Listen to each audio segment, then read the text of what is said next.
This is Mr. H. He will participate in 3-minute thesis competition.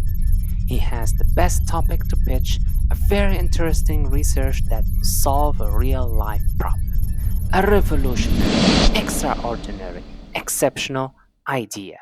He prepares his speech by watching tips and tricks videos, all of them except mine. He was so confident to the extent that he has all the threes.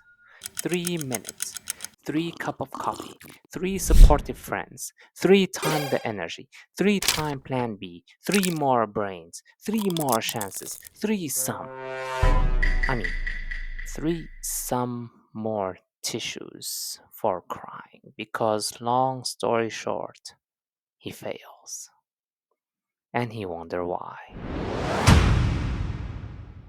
I had participated in the event and witnessed it 2 times, and I had noticed 3 cheat codes that the winner used. They won't admit to it. Beware, it is controversial. Number 1. Hook them. Not any kind of hook, but the hook that starts with fear. Not a problem, not sadness, not solution, just fear. Straight up. Let me give you an example from last year first place. Mr. A. Mr. A looks like a Chad. He was the first to stand on the podium, and then he started to pitch with like literally he just screamed in pain. That was the first thing he said. Well, his topic about detecting pain. So if you guys wonder about the context, the point is that he struck fear and hooked the judge and the audience. Well done, Mr. A. But don't get me wrong, there are better examples, and you don't have to start your pitch with a scream, okay? Just hook them with anything that strikes high feelings. Fear. Number 2. Tell a story to emotion. Not to logic, but to emotion. Your research need to matter. You don't need some topic that necessarily impact human life. For example, let's take Mrs. Z.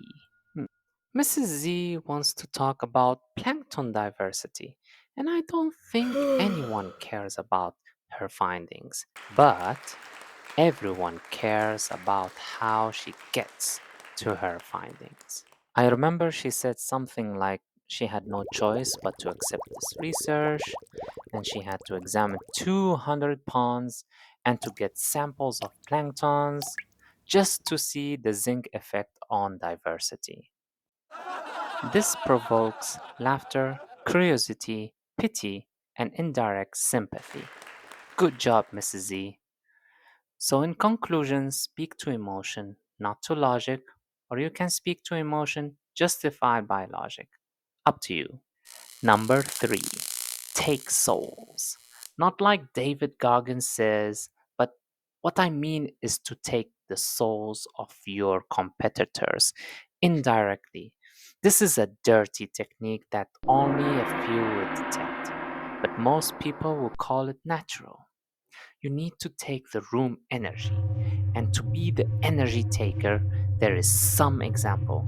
Be buff as a man, wear a suit or a dress, look extremely sharp, look very beautiful, be the happiest person in the room, speak loud, laugh loud, sneeze loud, jump around, do a backflip, put an eye patch, broken arm, broken leg, fake head bandages, color your hair, be pregnant, be handicapped, smell so bad and don't give a damn.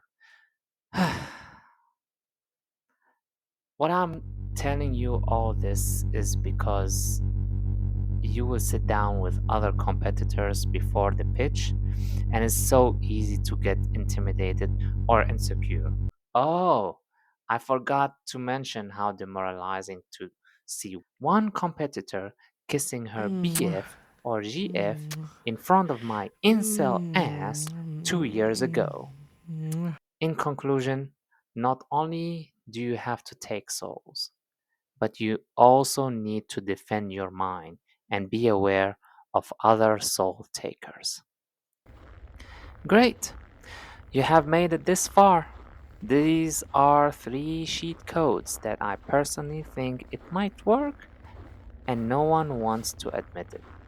Feel free to use it, and if you do find this advice relatable and useful, please like and subscribe, and see you in the next video. Bye!